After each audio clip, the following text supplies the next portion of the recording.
ನಿಮ್ಮಲ್ಲಿ ಅದೆಷ್ಟೋ ಮಂದಿ IAS IPS ಆಗಬೇಕು, ಒಟ್ಟಾರೆ UPSC ಕ್ಲಿಯರ್ ಮಾಡಬೇಕು ಅಂತ ಕನಸು ಕಾಣ್ತಿರ್ತೀರಿ.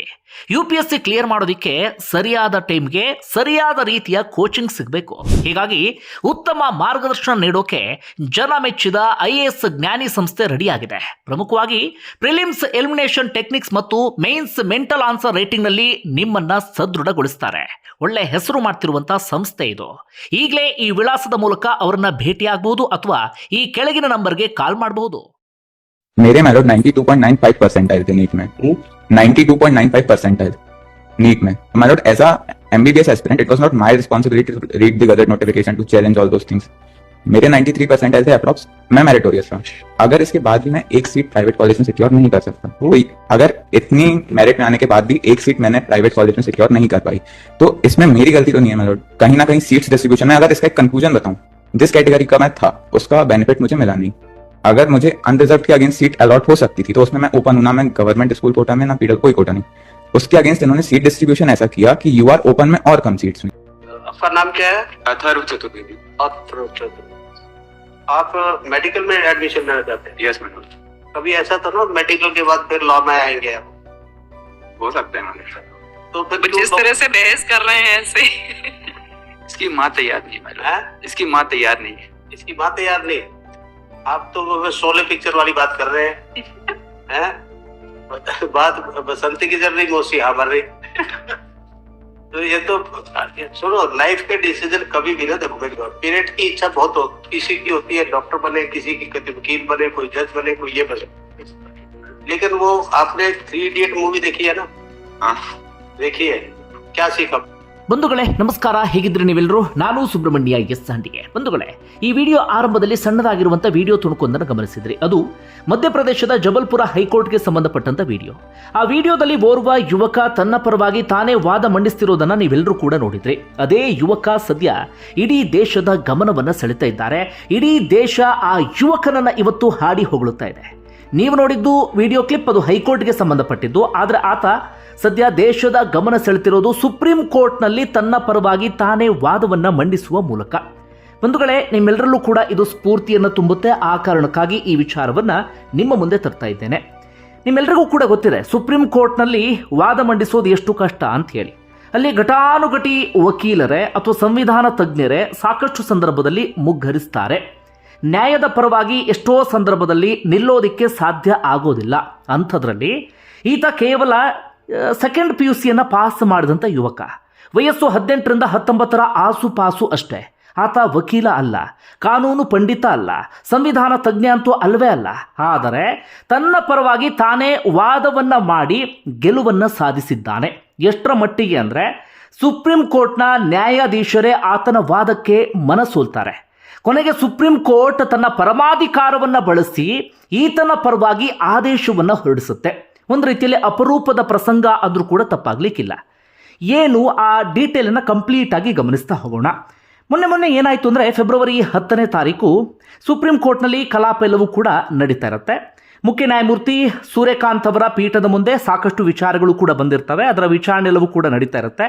ಅಂತಿಮವಾಗಿ ಎಲ್ಲ ವಿಚಾರಣೆಯೂ ಕೂಡ ಮುಕ್ತಾಯದ ಹಂತಕ್ಕೆ ಬಂದು ಅವರು ಇನ್ನೇನು ಎದ್ದು ಹೋಗಬೇಕು ಎನ್ನುವ ಸಂದರ್ಭದಲ್ಲಿ ಓರ್ವ ಯುವಕನ ಧ್ವನಿ ಕೇಳುತ್ತೆ. ಆ ಯುವಕ ನ್ಯಾಯಾಧೀಶರ ಬಳಿ ಮನವಿಯನ್ನು ಮಾಡ್ಕೊಳ್ತಾನೆ.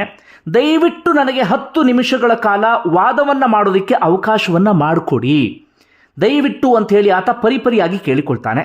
ತಕ್ಷಣವೇ ನ್ಯಾಯಾಧೀಶರು ಆತನಿಗೆ ವಾದವನ್ನು ಮಾಡೋದಕ್ಕೆ ಅವಕಾಶವನ್ನು ಮಾಡಿಕೊಡ್ತಾರೆ. ಆತ ಕೇಳಿದ ತಕ್ಷಣ ವಾದವನ್ನು ಮಾಡೋದಕ್ಕೆ ಯಾರು ಅವಕಾಶವನ್ನು ಮಾಡಿಕೊಡೋದಿಲ್ಲ. ಆದರೆ ಏನಾಗಿತ್ತು ಅಂದರೆ ಆತ ಮೊದಲೇ SLP ಅಂದರೆ ಸ್ಪೆಷಲ್ ಲೀವ್ ಪಿಟಿಷನನ್ನು ಸಲ್ಲಿಕೆಯನ್ನು ಮಾಡಿದ್ನಲ್ಲ, ಅದರಲ್ಲಿ ಇದ್ದಂಥ ಒಂದಷ್ಟು ವಿಚಾರಗಳನ್ನು ನ್ಯಾಯಾಧೀಶರು ಮೊದಲೇ ಗಮನಿಸಿರ್ತಾರೆ. ಹೀಗಾಗಿ ಅದೆಲ್ಲವನ್ನು ಕೂಡ ಗಮನಿಸಿದ ಕಾರಣಕ್ಕಾಗಿ ನ್ಯಾಯಾಧೀಶರು ಆತನಿಗೆ ವಾದವನ್ನು ಮಂಡಿಸೋದಕ್ಕೆ ಅವಕಾಶವನ್ನು ಮಾಡಿಕೊಡ್ತಾರೆ. ಆ 10 ನಿಮಿಷಗಳ ವಾದ ಇತ್ತಲ್ಲ, ಅದು ಆತನ ಬದುಕನ್ನು ಸಂಪೂರ್ಣವಾಗಿ ಬದಲಿಸಿ ಬಿಡುತ್ತೆ. ಆತನಂತೆಯೇ ಯಾರ್ಯಾರಿಗೆ ಅನ್ಯಾಯ ಆಗಿತ್ತೋ ಅವರ ಬದುಕು ಕೂಡ ಸಂಪೂರ್ಣವಾಗಿ ಬದಲಾಗಿ ಹೋಗಿಬಿಡುತ್ತೆ. ಈ ಕೋರ್ಟ್ನ ವಿಚಾರಕ್ಕೆ ಬರ್ತೀನಿ ನಾನು ಕೊನೆಯ ಹಂತದಲ್ಲಿ, ಏನೇನಾಯಿತು ಕೋರ್ಟ್ನಲ್ಲಿ ಅನ್ನೋದು ವಿಚಾರವನ್ನು. ಅದಕ್ಕೂ ಮುನ್ನ ಆತ ಯಾರು, ಆತನಿಗೆ ಅಂಥ ಅನ್ಯಾಯ ಏನಾಗಿತ್ತು ಅದನ್ನು ತಿಳ್ಕೊಳ್ಬೇಕಲ್ಲ, ಆ ವಿಚಾರಕ್ಕೆ ಬರೋಣ. ಬಂಧುಗಳೇ, ಆತ ಮೂಲತಃ ಮಧ್ಯಪ್ರದೇಶದ ಜಬಲ್ಪುರ ಭಾಗದವನು. ಆತನ ಹೆಸರು ಅಥರ್ವ ಚತುರ್ವೇದಿ ಅಂಥೇಳಿ. ಮನೆಯಲ್ಲಿ ಬಡತನ ಇತ್ತು. ಹೇಳಿಕೊಳ್ಳುವಷ್ಟರ ಮಟ್ಟಿಗೆ ಫೈನಾನ್ಷಿಯಲಿ ಸ್ಟ್ರಾಂಗ್ ಇರುವಂಥ ಕುಟುಂಬ ಅಂಥದ್ದೇನೂ ಕೂಡ ಅಲ್ಲ.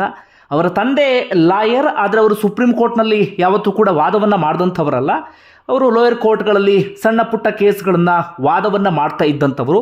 ಸಾಧಾರಣವಾದಂಥ ಆದಾಯ ಬರ್ತಾ ಇತ್ತು. ಆ ಆದಾಯದಿಂದ ಕುಟುಂಬ ಹಾಗೆ ನಡ್ಕೊಂಡು ಹೋದರೆ ಸಾಕು ಎನ್ನುವಂಥ ಸ್ಥಿತಿಯಲ್ಲಿ ಇತ್ತು. ಅದರ ನಡುವೆ ಈ ಅಥರ್ವ ಚತುರ್ವೇದಿ ತಾನು ಡಾಕ್ಟರ್ ಆಗಬೇಕು ಅಂತ ಕನಸನ್ನು ಕಾಣ್ತಾನೆ. ಅದಕ್ಕೋಸ್ಕರ ನಿರಂತರವಾಗಿ ಶ್ರಮವನ್ನು ಹಾಕ್ತಾನೆ. ಅಂತಿಮವಾಗಿ ಆತ ನೀಟ್ ಪರೀಕ್ಷೆಯನ್ನು ಬರೀತಾನೆ. ಅದು ಒಂದು ಬಾರಿಯಲ್ಲ, ಎರಡೆರಡು ಬಾರಿ ನೀಟ್ ಪರೀಕ್ಷೆಯನ್ನು ಬರೀತಾನೆ. ನೀಟ್ ಪರೀಕ್ಷೆ ಬರೆದಂಥವರಿಗೆ ಗೊತ್ತಿರುತ್ತೆ ಅದು ಎಷ್ಟು ಕಷ್ಟ ಅಂಥೇಳಿ. ಎರಡೆರಡು ಬಾರಿ ನೀಟ್ ಪರೀಕ್ಷೆಯನ್ನು ಬರೀತಾನೆ. 530 ಅಂಕವನ್ನು ಆತ ಗಳಿಕೆಯನ್ನು ಮಾಡ್ತಾನೆ. ಅಂದರೆ ಮೆರಿಟ್ ಸ್ಟೂಡೆಂಟ್ ಆತ. ಉತ್ತಮವಾದಂಥ ಅಂಕ 530 ಅಂದರೆ ಅದು ಸಾಮಾನ್ಯವಾದಂಥ ಅಂಕ ಅಲ್ಲ, ಉತ್ತಮವಾದಂಥ ಅಂಕ. ಆತನಲ್ಲಿ ಪ್ರತಿಭೆ ಇರುತ್ತೆ, ಮೆರಿಟ್ ಪಟ್ಟಿಯಲ್ಲಿ ಆತನ ಹೆಸರು ಕೂಡ ಇರುತ್ತೆ. ಆದರೆ ಆತನಿಗೆ ಈ ಖಾಸಗಿ ಕಾಲೇಜುಗಳಲ್ಲಿ ಸೀಟ್ ಮಾತ್ರ ಸಿಗಲಿಲ್ಲ. ಆತ EWS ಕೋಟಾದಡಿಯಲ್ಲಿ ಬರ್ತಾ ಇದ್ದ. ಅಂದರೆ ಎಕನಾಮಿಕಲಿ ವೀಕರ್ ಸೆಕ್ಷನ್, ಅವರಿಗೆ 10% ಮೀಸಲಾತಿ ಇದೆ. ನಿಮ್ಮೆಲ್ಲರಿಗೂ ಕೂಡ ಗೊತ್ತೇ ಇದೆ. ಆರ್ಥಿಕವಾಗಿ ಹಿಂದುಳಿದ ವರ್ಗ, ಜಾತಿ ಆಧಾರಿತ ಮೀಸಲಾತಿ ಅಲ್ಲ ಇದು, ಆರ್ಥಿಕವಾಗಿ ಹಿಂದುಳಿದವರಿಗೆ ಕೊಡುವಂಥ ಮೀಸಲಾತಿ 10% EWS. ಆ ಕೋಟಾದಡಿಯಲ್ಲಿ ಆತ ಬರ್ತಾನೆ. ಆ ಕೋಟಾದಡಿಯಲ್ಲಿ ಆತ ಗಳಿಸಿದಂಥ ಅಂಕಕ್ಕೆ ಆತ ಆರಾಮಾಗಿ ಖಾಸಗಿ ಕಾಲೇಜುಗಳಲ್ಲಿ ಸೀಟನ್ನು ಪಡೆದುಕೊಂಡು ಓದೋದಕ್ಕೆ ಆತ ಅರ್ಹನಾಗಿರ್ತಾನೆ. ಆದರೆ ಏನಾಗಿಬಿಡುತ್ತೆ ಅಂದರೆ ಖಾಸಗಿ ಕಾಲೇಜುಗಳಲ್ಲಿ ಆತನಿಗೆ EWS ಕೋಟಾದಡಿಯಲ್ಲಿ ಸೀಟು ಸಿಗಲಿಲ್ಲ. ಮೆರಿಟ್ ಇದೆ, ಒಳ್ಳೆ ಅಂಕ ತೆಗೆದುಕೊಂಡಿದ್ದಾನೆ, ಪ್ರತಿಭಾನ್ವಿತ ವಿದ್ಯಾರ್ಥಿ, ಸಾಕಷ್ಟು ಶ್ರಮವನ್ನು ಹಾಕಿದ್ದಾನೆ, ಕನಸನ್ನು ಕಂಡಿದ್ದಾನೆ. ಆದರೆ ಆತ ಬಡವ. ಆತ ದೊಡ್ಡ ಅಮೌಂಟನ್ನು ಕೊಟ್ಟು ಕಾಲೇಜಿಗೆ ಸೇರುವಂಥ ಪರಿಸ್ಥಿತಿಯಲ್ಲಿ ಆತ ಇಲ್ಲ. ಆತ ಈ EWS ಕೋಟಾ ಇದೆಯಲ್ಲ ಅದನ್ನೇ ನಂಬ್ಕೊಂಡು ಇದ್ದಂಥವನು. ಆತ ಅಂತಲ್ಲ, ಸಾಕಷ್ಟು ಮಂದಿ ಅದನ್ನೇ ನಂಬ್ಕೊಂಡಿದ್ದಂಥವರು. ಆದರೆ ಮಧ್ಯಪ್ರದೇಶ ಸರ್ಕಾರದ ಬೇಜವಾಬ್ದಾರಿತನದಿಂದ ಅಥವಾ ಅವರು ಅದ್ರ ಬಗ್ಗೆ ಹೆಚ್ಚು ತಲೆನೇ ಕೆಡಿಸ್ಕೊಂಡಿಲ್ಲ. ಆ ಕಾರಣಕ್ಕಾಗಿ ಅವರು ಸರ್ಕಾರಿ ಕಾಲೇಜುಗಳಲ್ಲಿ ಮಾತ್ರ EWS ಅನ್ನು ಇದು ಮಾಡಿದ್ದಾರೆ. ಆದರೆ ಖಾಸಗಿ ಕಾಲೇಜುಗಳಿಗೆ ಅದನ್ನು ವಿಸ್ತರಿಸಿಲ್ಲ ಅಥವಾ ಖಾಸಗಿ ಕಾಲೇಜುಗಳಲ್ಲಿ ಅದನ್ನು ಜಾರಿಗೆ ತಂದಿರಲಿಲ್ಲ ಅಥವಾ ಇಂಪ್ಲಿಮೆಂಟ್ ಮಾಡಿರಲಿಲ್ಲ. ಆ ಕಾರಣಕ್ಕಾಗಿ ಅಥರ್ವ ಚತುರ್ವೇದಿಗೆ ಸೀಟ್ ಸಿಗಲಿಲ್ಲ. ಇನ್ಯಾರೇ ಆಗಿದ್ರೂ ಕೂಡ ಅದರ ವಿರುದ್ಧ ಹೋರಾಟವನ್ನು ಮಾಡ್ತಾ ಇರಲಿಲ್ಲ ಅನ್ಸುತ್ತೆ. ನಮ್ಮ ಹಣೆ ಬರಹ ಇಷ್ಟೇ ಅಂತ ಕೈ ಬಿಡ್ತಿದ್ರು ಅನ್ಸುತ್ತೆ. ಆದರೆ ಈತ ಕೈ ಬಿಡಲಿಲ್ಲ. ಅದರ ಬದಲಾಗಿ ನಾನು ಹೋರಾಟವನ್ನು ಮಾಡ್ತೀನಿ ಅಂತೇಳಿ ಆತ ಗಟ್ಟಿಯಾಗಿ ನಿಂತ್ಕೊಳ್ತಾನೆ. ಮೊದಲು ಆತ ಮಾಡುವಂಥ ಕೆಲಸ ಏನಪ್ಪ ಅಂದರೆ ರಾಜ್ಯ ಸರ್ಕಾರದ ವಿರುದ್ಧವಾಗಿ ಆತ ಹೈಕೋರ್ಟ್ ಮೊರೆ ಹೋಗ್ತಾನೆ. ಹೈಕೋರ್ಟ್ನಲ್ಲಿ ಕಳೆದ ಬಾರಿ ಈ ಅರ್ಜಿ ವಿಚಾರಣೆಗೆ ಬರುತ್ತೆ. ಅಂದರೆ ಕಳೆದ ವರ್ಷ ಅರ್ಜಿ ವಿಚಾರಣೆಗೆ ಬರುತ್ತೆ. ಅಲ್ಲೂ ಕೂಡ ನೀಟಾಗಿ ತಯಾರಿಯನ್ನು ಮಾಡಿಕೊಂಡು ತನ್ನ ಪರವಾಗಿ ತಾನೇ ವಾದವನ್ನು ಮಂಡಿಸ್ತಾನೆ.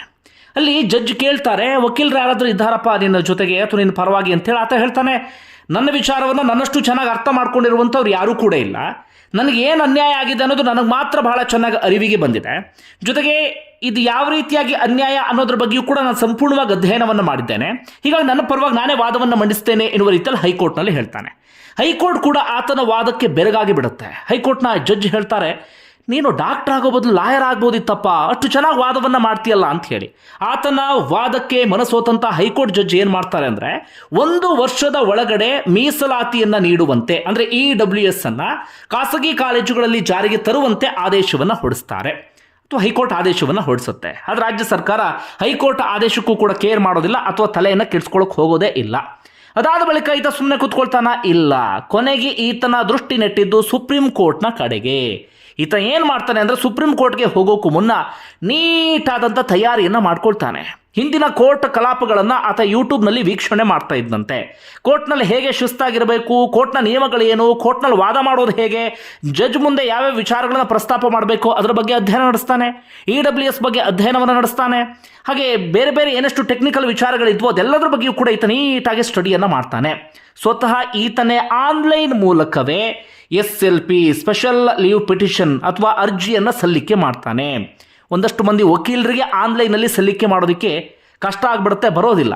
ಅಂದರೆ ಈಗೆಲ್ಲ ಅಪ್ಡೇಟ್ ಆಗ್ತಿದೆಯಲ್ಲ, ತುಂಬ ಜನ ಅದಕ್ಕೆ ಅಪ್ಡೇಟ್ ಆಗಿಲ್ಲ. ಆದರೆ ಈತ ಸಂವಿಧಾನ ತಜ್ಞ ಅಲ್ಲ, ಕಾನೂನು ಪಂಡಿತ ಅಲ್ಲ, ವಕೀಲ ಅಲ್ಲ. ಆದರೆ ಅದನ್ನು ತುಂಬ ಯಶಸ್ವಿಯಾಗಿ ಅರ್ಜಿಯನ್ನು ಸಲ್ಲಿಕೆ ಮಾಡಿಬಿಡ್ತಾನೆ. ತುಂಬ ಜನರಿಗೆ ಅನಿಸುತ್ತೆ ಆತನ ತಂದೆ ವಕೀಲರಲ್ವಾ, ಹೀಗಾಗಿ ಸಹಾಯ ಸಿಕ್ಕಿರಬಹುದು ಅಂತ. ಅಲ್ಲ, ಆತನ ತಂದೆ ಒಂದಷ್ಟು ಚಿಕ್ಕ ಪುಟ್ಟ ಕೇಸ್ಗಳನ್ನು ಮ್ಯಾನೇಜ್ ಮಾಡ್ತಿದ್ದವರೇ ಹೊರತಾಗಿ ಅವರು ಸುಪ್ರೀಂ ಕೋರ್ಟ್ನಲ್ಲಿ ವಾದ ಮಂಡಿಸಿದ್ದಿಲ್ಲ ಅಥವಾ ಅದರ ಬಗ್ಗೆ ಹೆಚ್ಚಿನ ಜ್ಞಾನ ಇಲ್ಲ ಅಂತ ಸ್ವತಃ ಅವರೇ ಹೇಳ್ಕೊಂಡಿದ್ದಾರೆ.